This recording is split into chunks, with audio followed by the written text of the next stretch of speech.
SpaceX loses $600 billion.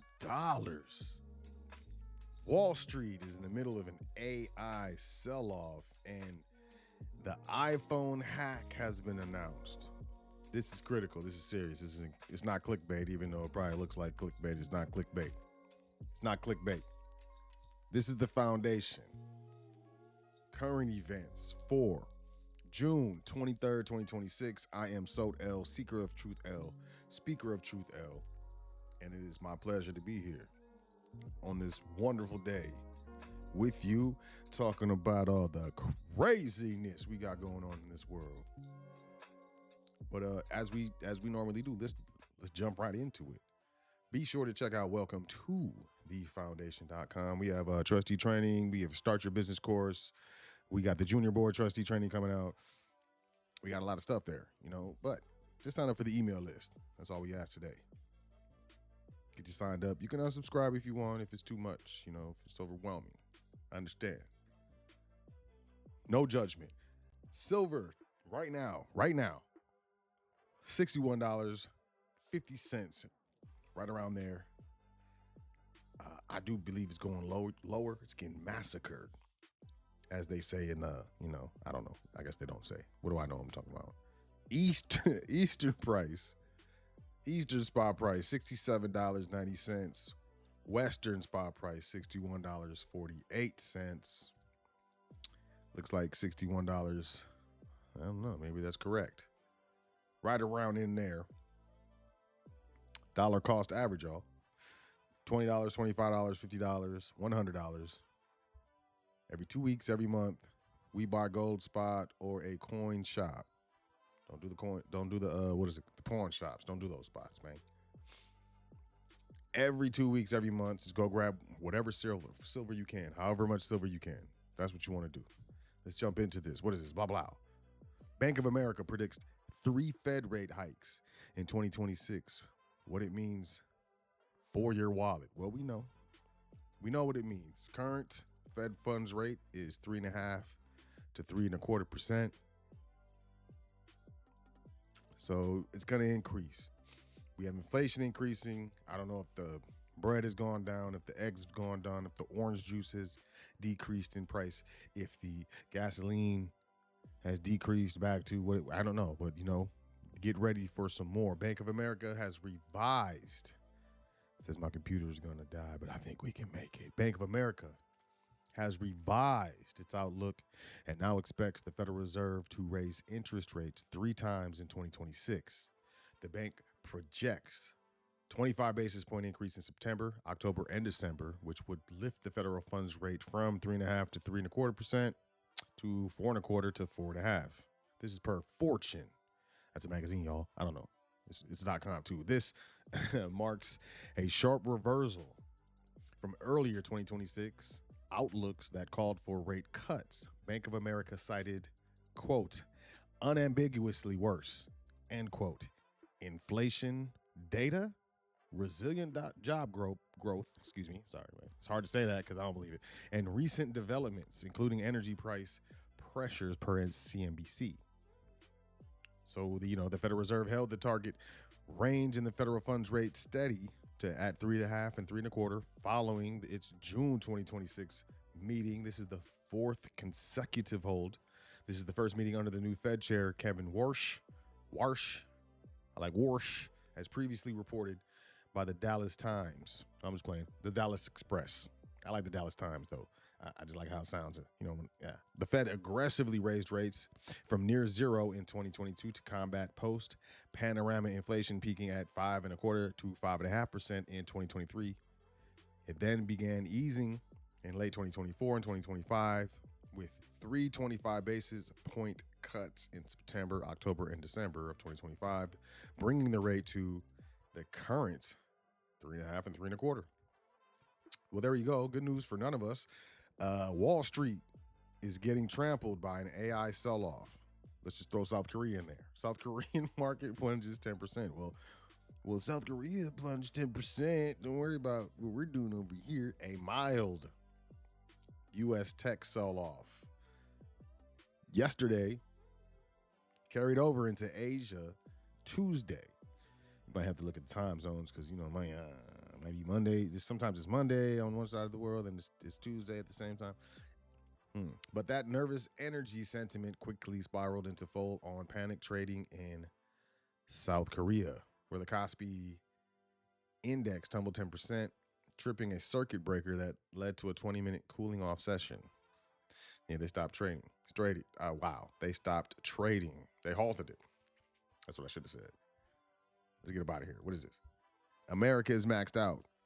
Credit card delinquencies just hit a 15-year high, and it's about to get worse. For the first time since the aftermath of the 2008 financial crisis, the warning lights on Americans' household balance sheets are flashing red in unison.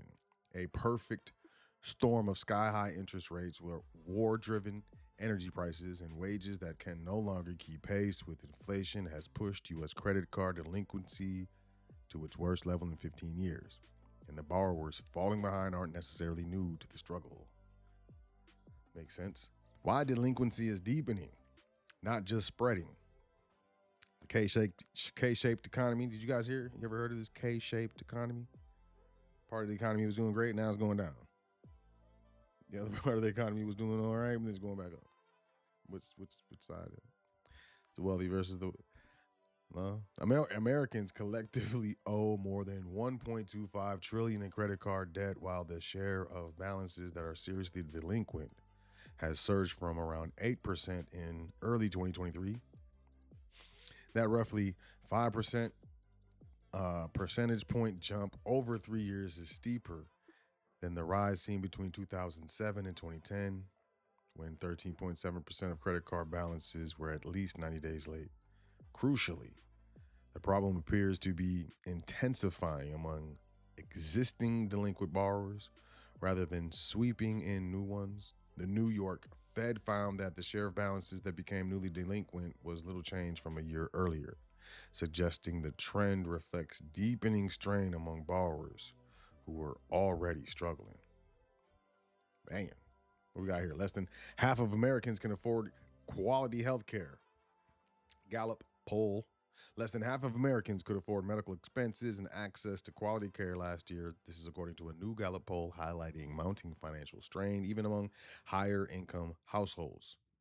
The share of cost-secure Americans, those who could afford access to quality care and pay for doctor's visits and prescriptions, fell to 49% last year, which is down from the peak of 61% in 2022 and marking the lowest level since Gallup began tracking the metric in 2021, man. So it's the lowest level period since they started doing a dance. The decline in affordability is coupled with rising concerns among Americans about their ability to cover healthcare costs. 51% of those polled by Gallup said they are concerned about paying for medical services in the next year, while 42% worry about affording prescription drugs. So, I don't know what I'm going to do next year. Man, that's anxiety inducing. The decline in affordability, I already said that. The difficulty spans income levels. About 1/3 of households earning between $120,000 and $179,999 a year. And 1/5 of those making at least $180,000 said they either lacked quality coverage or struggled to afford expenses such as prescription drugs. That's too bad, man. Affordability is also a challenge across generations, every age group in Gallup's data. Aside from those aged 50 to 65, shows a decline in the share of people who can afford health care. And this is from 2023 to 2025. Adults aged 18 to 29 are the most vulnerable, with only about 1/3 considered cost secure. The data may only capture some of the strain Americans are currently feeling, as the study was conducted before the expiration of Affordable Care Act. Tax subsidies in the early 2026 caused premiums to spike, prompting some Americans to forego insurance all entirely. Data from January shows ACA, or the Affordable Care Act enrollment, dipped by more than 1 million from 2025. KFF. A nonprofit provider of health policy news and research estimates that nearly 5 million fewer people will enroll in the Affordable Care Act plans this year. It's tough. 1 in 3 adults under 35 lives with parents as housing costs soar. Data shows millions of young adults are delaying life on their own as high housing costs keep them living with mom and dad. In 2025, 25.2 million adults under 35 lived with a parent. This is according to new data from Realtor.com. That amounts to roughly 1 in 3 people in that age group. So a third. The numbers point to a housing market that remains difficult to break into, even for young adults with jobs and college degrees, the outlet reported. Quote, the adults living with their parents today are largely employed, and many hold college degrees. What's holding them back isn't a lack of qualifications, but rather, at least in part, a lack of housing they can actually afford. This is a supply story, not an employment story, end quote. This was Hannah Jones, senior economist at Realtor.com. The supply problem has been years in the making. The U.S. is short of roughly 4 million homes, with entry-level properties especially scarce. The gap has widened since construction slowed following the 2008 financial crisis. About 70% of 25 to 34-year-olds living with their parents, have jobs. In 2000, about 1 in 9 employed adults in their late 20s lived at home. By 2025, that share climbed to nearly 1 in 7. For many young adults, moving out has become increasingly expensive. The national median home listing price is $430,000. This is up 34.4% from 2019, while the median asking rent has climbed to $1,673, which is up 17.9%. And that's over the same period. It might as well be 18%. And this is according to the same source. They keep putting their, the same source. The delayed move in independent living could eventually translate into a wave of future housing demand. As affordability improves or more homes are built, millions of young adults who postpone renting or buying could enter the market. Quote, 25 million adults. 25 million adults, man. Living with their parents represents a generation of latent demand the market hasn't absorbed. Every adult still in a childhood bedroom is a household not formed, a lease unsigned, a starter home unpurchased. The typical first-time home buyer is now 40 years old. That's not a coincidence. It's the math of a market that hasn't built enough. 40 years old, that's crazy. What do you think? Major Supreme Court decisions testing Trump's policies remain. Over the next 2 weeks, the justices will release more than a dozen final opinions, including high-profile decisions on, that birthright citizenship right there, over there, therein, you know what I'm saying? The Federal Reserve and athletes,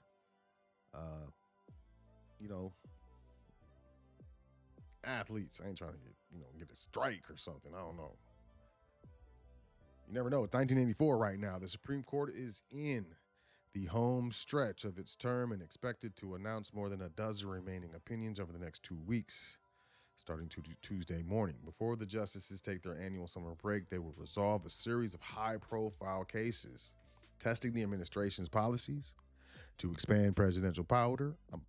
Wow, maybe that too. Power and reshape the federal bureaucracy. Significant decisions still to come will determine whether Mr. Trump can end the long-standing guarantee of birthright citizenship for the U.S.-born babies of undocumented immigrants and fire Lisa D. Cook, a leader at the influential and independent Federal Reserve. Already in February, Chief Justice John G. Roberts Jr. and 2 justices who were nominated by Mr. Trump during his first term joined the court's 3 Democratic nominees to invalidate the president's sweeping tariffs on imports from nearly every major U.S. trading partner. Mr. Trump was furious about that ruling. He has repeatedly criticized the opinion and the justices who ruled against him, calling them, quote, fools and lapdogs, end quote. Let's move on. Critical, unfixable vulnerability allows hackers to take over iPhone XS, XR, 11, and older iPad devices. All right. Ouch. Security researchers publicly released a proof of concept exploit targeting the Apple A12, the S4 and S5, and the A13 systems on a chip, or SoCs, achieving full code execution and breaking the chain of trust. I never trusted Apple. I don't trust these guys. Whew. This is this is serious though. This is serious. The A12 chips are widely used in the iPhone XS, XS Max, iPhone XR, iPad Air, iPad Mini, iPad regular, and the Apple TV 4K. Let me start over. XS, XS Max, iPhone XR, iPad Air 3rd generation, iPad Mini 5th generation, iPad regular 8th generation, and Apple TV 4K 2nd generation. Its successor, the A13 chip, powers the iPhone 11, 11 Pro, and 11 Pro Max, the iPhone SE 2nd generation, and the iPad regular 9th generation. Apple S4 and S5 chips clock the Apple Watch Series 4 and 5, the Apple Watch SE, and the HomePod Mini. The newly released research also warns that technical exploitation, of A12X and A12Z chips is also possible, leaving vulnerable the iPad Pro 11-inch 1st and 2nd generations and the iPad Pro 12.9-inch 3rd and 4th generations. Apple was informed about the bugs prior to the release, and disclosure was coordinated. To exploit the bug, attackers need to gain physical access to the device. Quote, the USB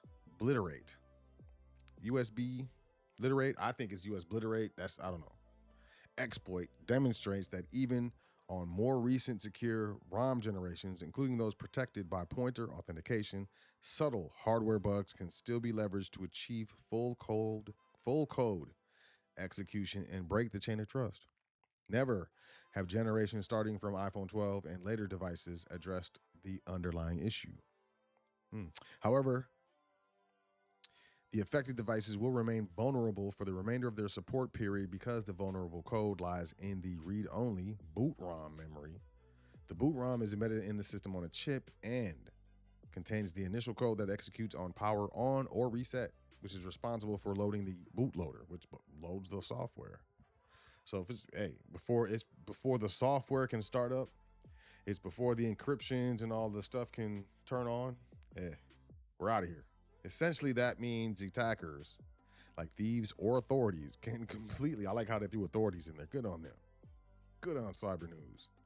They can completely own the device by plugging a USB cable into a development board running the exploit, and no iOS update ever will fix it.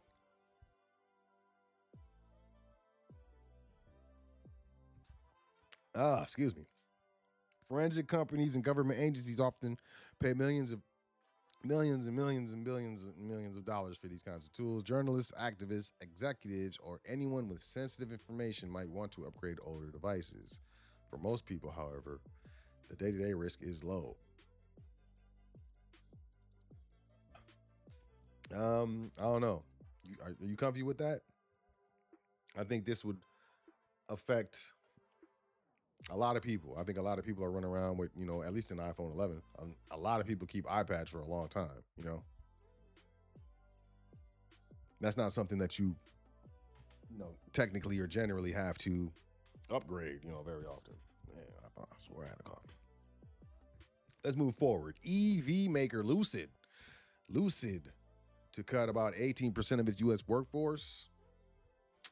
Yep, job cuts highlight mounting pressure on EV makers such as Lucid to rein in costs as consumers gravitate toward lower-priced models, while intensifying competition from established automakers and newer entrants weighs on profitability. Lucid declined to provide details on the number of employees impacted. However, the company, which had about 9,000 employees globally as of December 31st, said the cuts would affect full-time employees, contractors, and hourly manufacturing workers. No executives.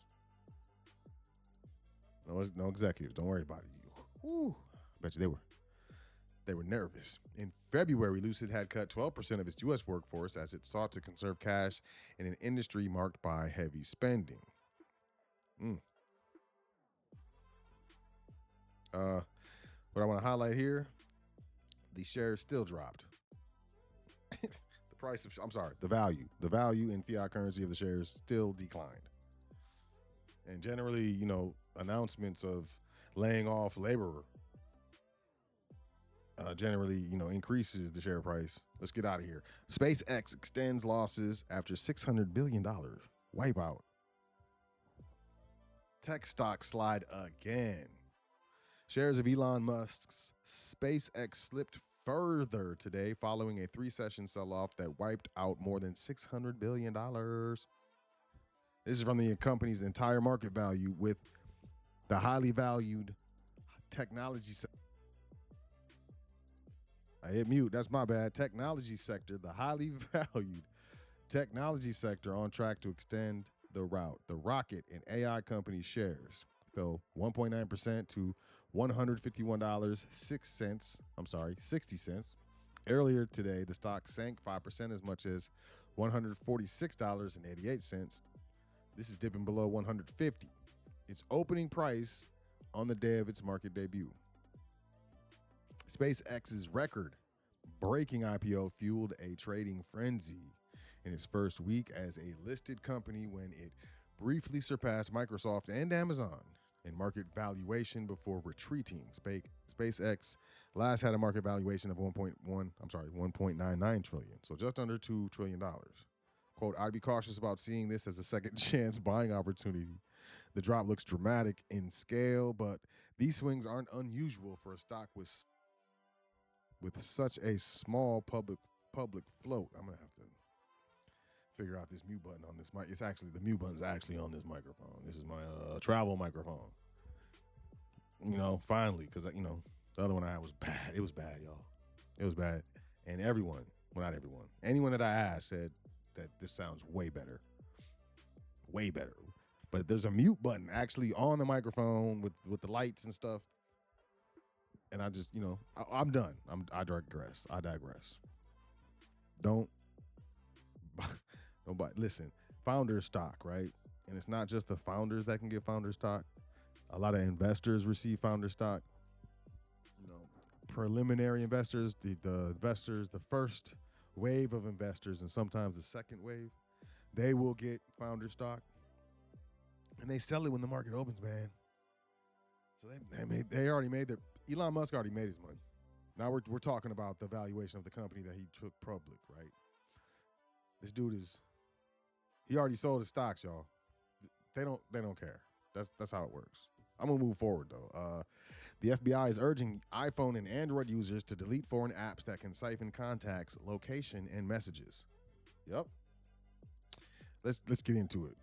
The FBI's Internet Crime Complaint Center published a public service announcement warning iPhone and Android users across the United States to scrutinize and remove foreign-developed mobile applications capable of siphoning contacts, location data, and messages from their devices. The advisory, designated PSA 260331, singles out apps built in China and describe how default permissions can expose names, emails, user IDs, physical addresses, and phone numbers to servers beyond the reach of U.S. law. The warning lands while TikTok's fate as a U.S. product still hinges on a joint venture deal reached earlier this year, putting the tension between app access and national security into sharp focus for anyone with a smartphone. Why the FBI's foreign app warning carries weight right now. I'm interested. I'm interested. The core problem is not hypothetical. According to the IC3 public service announcement, foreign developed mobile apps, quote, may persistently collect data across the device, end quote, meaning they can continue harvesting information even when a user is not actively using them, meaning using the app. You could be on Facebook and that foreign device is still harvesting. This is the allegation. That persistent collection matters because it operates under data localization and national security laws in the app's home country, not under U.S. privacy protections. Once data leaves the device and reaches a foreign server, American users have virtually no legal mechanism to demand its deletion or restrict its use. The hypothesis that apps governed by foreign data localization rules transmit U.S. user data at higher rates than domestic equivalents holds up against the FBI's own language. The IC3 advisory does not treat updated privacy policies as a reliable safeguard. So just because they update the privacy policy doesn't mean that that means anything. If it's a foreign company, it's going under the foreign laws and not under the United States laws. They can say whatever they want in the United States. It's what they do in their home country. At least this is what they're saying. Instead, it warns that the architecture of these apps built to comply with their home government's data access requirements creates a structural incentive to collect broadly and store remotely. A privacy policy revision published in English does not override a foreign statute that compels data sharing with state intelligence services. Like I just said, just because they change their privacy policy doesn't override their home country's government requirement that they give up the information. I take this stuff as, very, very seriously. I believe you should too. And, just a friendly reminder, the U.S. officials urge Americans to use encrypted apps amid unprecedented cyber attack. Yep. This is including the FBI amid an unprecedented cyber attack on telecommunications companies such as AT&T and Verizon. U.S. officials have recommended that Americans use encrypted messaging apps to ensure their communications stay hidden from foreign actors. Oh, by the way, this is from 2024. This is from December 3rd, 2024. Yeah. This is a while ago. Yeah, yep. Yeah, it was a while ago. The hacking campaign, nicknamed Salt Typhoon by Microsoft, it's a funny name, is one of the largest intelligence compromises in U.S. history. One of the largest intelligence compromises in U.S. history, and it has not yet fully been remediated. Officials on a news call refused to set a timetable for declaring the country's telecommunications systems free of interlopers. Officials had told NBC News that China hacked AT&T, Verizon, and Lumen Technologies to spy on customers. A spokesperson for the Chinese embassy in Washington denied the country was behind the hacking campaign, telling NBC News in an email that, quote, China firmly opposes and combats all kinds of cyber attacks. End quotes. China opposes and combats all kinds of cyber attacks. Oh, yeah, I love it. I love it. In a call Tuesday, two officials. This is a senior FBI official who asked not to be named, and Jeff Green. This is Executive Assistant Director for Cybersecurity at the Cybersecurity and Infrastructure Security Agency. I work at the Cybersecurity Infrastructure Security Agency. I'm not going to repeat that. Let's call it Sissy. I'm sorry. Don't come get me, government. I'm just being funny, man. I'm crazy. I'm sorry. Leave me alone. Both recommended using encrypted messaging apps to Americans who want to minimize the chances of China's intercepting their communications. Quote, our suggestion, well, we have told folks internally, is not new here. Encryption is your friend, whether it's on text messaging or if you have the capacity to use encrypted voice communication. Even if the adversary is able to intercept the data, if it's encrypted, it will make it impossible. Yipes. I'm interested. I'm interested to know what you think. We oppose and fight and intercept all the time. That was funny. Shout out to China on that one, or at least their embassy here in over here. That was funny. I found it. There it is. All right, so yeah. I'm interested to know what y'all think. But as always, I appreciate y'all. Y'all enjoy yourself. Take care of yourself. Make sure you say 10 things that you're thankful for before you go to sleep tonight and every night. It's very important. And I'll catch y'all tomorrow. Peace, y'all.